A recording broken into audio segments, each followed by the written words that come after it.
Well, great morning. I have a few questions here. Okay, somebody is saying, they asked me about, do I think a realized being like myself will also come to a new chapter after life? Like changing into another form maybe, or is it like no new form, just a formless being? Thank you very much. Well, I answered that and said, yes, continue to go forward and new experiences. So then they come back and say, well, this is confusing me. If you have already ingrained in your mind that it is only one way, then why are you asking to begin with? I don't get it. Why other experiences? I thought like Ramana or Krishna would mean the kingdom, which is pure non-duality, okay? Without experience, just pure bliss consciousness, vast and self-content, without rebirth, pure knowing of nothingness, okay? So you think that just because one reaches realization, that they're just going to be a vast emptiness. Okay? What's wrong with experience? There are more and more and more subtle realms. Okay? I'm not saying you come back here to this dynamic. There are endless dynamics. Okay? You don't go back into a closed consciousness, into a mental constriction, unless one chooses to come back here and be a teacher, be a sage, then you would go through maybe perhaps some mental restriction, but you can come back fully realized if you choose to come back to aid society, whatever. But no.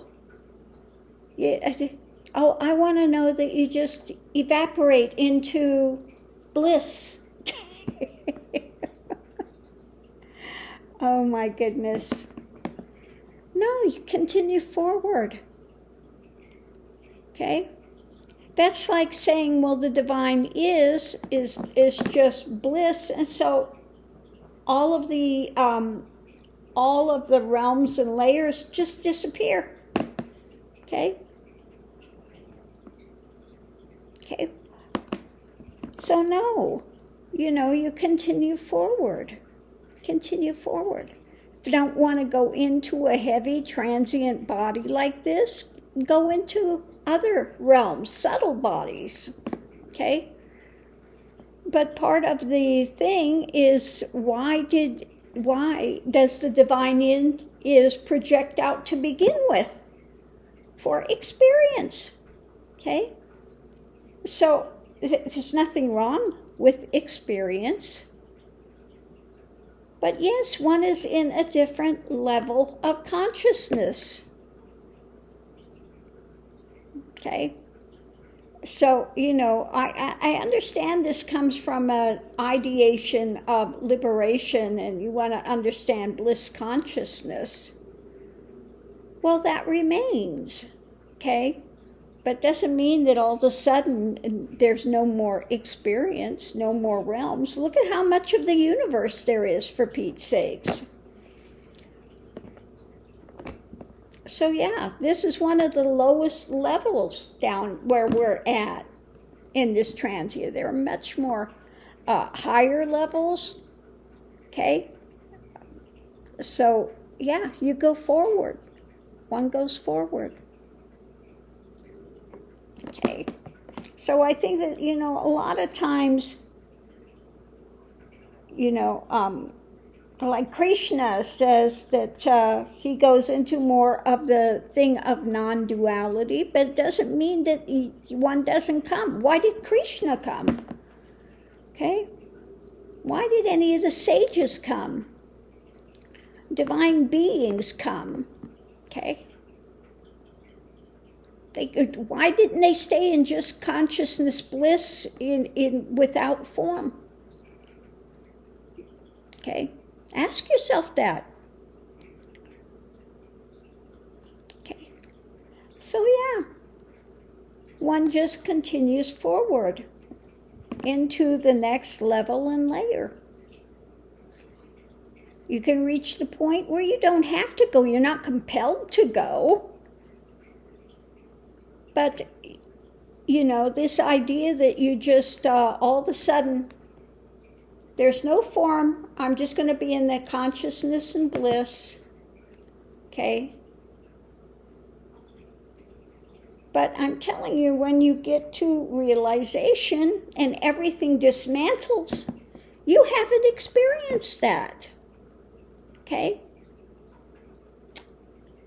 So you've got some sort of a prejudged ideation about what it is. Realization takes place, and yes, one is in that consciousness bliss of that knowing. That doesn't mean that automatically one throws aside the transient. It's part of it as well. Okay, you have the eternal, that's unchanging, and then you have the transitory. Okay? Why do you go out and dance, or why do you paint, or why do you enjoy it? It's enjoyable. You think it's consciousness and bliss that precludes any transient experience?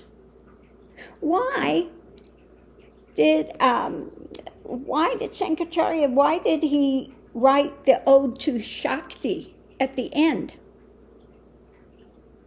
Okay, one of the first Advaita proponents, and towards the end of the life wrote the Ode to Shakti, the transient experience as well. So you want to say you get to realization and then you just be the linga, but the yoni gets thrown out. Okay? I'm just going to be absorbed back into the linga and the yoni gets thrown out. The transient,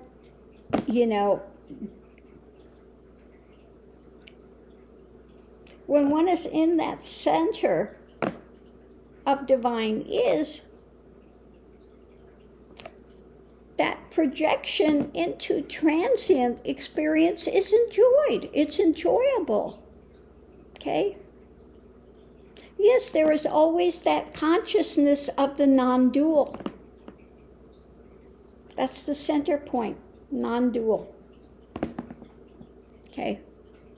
So, unfortunately, people read this and they get some sort of a ideation about it. I just want to be free. I want to be liberated. I want to be in consciousness. I want to be in bliss all the time. I would just want to just sit there with no experience, no nothing. Okay? So, don't throw out the baby with the bathwater. Okay? Understand that one reaches a different level of consciousness, okay?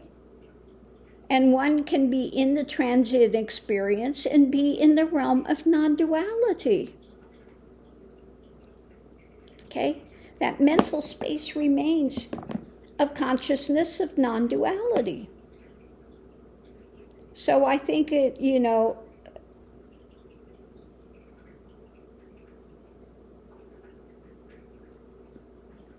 yeah, just, oh, mercy. Just these misunderstandings of what's being said. Okay, what's being said. That's like, some people think that when one gets to realization, you're just going to sit there on a rock and contemplate your navel forever. Okay? No. Or you get to realization, and if you spend X amount of days in it, you're just going to leave the form. Did Ramana leave the form? No. No realized being just leaves the form. If that was the end of it, just leave the form. Okay? Now, there was not Nisargadatta, it was, I'm so bad with names, I just really am. Nityananda, the Avadut. I'm not talking about the Scamananda. I'm talking about Nityananda. That was an Avadut. He left the body by his own will. Why? Because he said that I came here and what I want to give, nobody wants it. It's just gimme, gimme, gimme, gimme, gimme. Everybody's an ego. Gimme this, gimme that, gimme that. And he left the form. Okay? But, why then didn't Ramana leave the form? Okay? So again, there's these ideations about it which are not fully understood. Why did Ramana remain? Why did other sages remain? Okay? Because part of it's the transient experience. A liberated being is enjoying the transient. That's again why Sankaracharya at the end wrote the Ode to Shakti, because that's part of it as well. Yes, one lives in the consciousness of non-duality, but that doesn't throw out or lessen the transient. Okay? So, I hope this helps to explain it a bit. First, get to realization, and then it will become clear. But people want to try to limit everything, put it in this box of ideations, because they want to be free of suffering, and then they say, oh, well, non-duality, and you leave the form, and you're just in consciousness of bliss, and you just eternally stay there, and that's it. Well, what is ultimately blissful about no experience? Okay? It's kind of like the Bible. Okay, you have Adam and Eve. All they had was being with God in that consciousness of bliss. Okay? And they wanted experience. They wanted experience. They wanted knowledge. That's what that whole saga is pointing to. Same thing. Experience. And whether you have ones like Krishna that says, I remember all of my lives. I remember all of my times. I remember all those things. Okay? I'm going to Krishna Lok. Did he say he's going into, just being evaporated? Nothing? No. It had Krishna Lok. Another realm. Okay? So, again, I think people just have a mistaken notion about what it means that one remains in that consciousness of bliss. It doesn't mean that the transient part goes away. It's like waves, goes in and goes out. Okay? So I'm going to leave this here. I hope this has not confused you even further. But yeah. So, thanks for your question.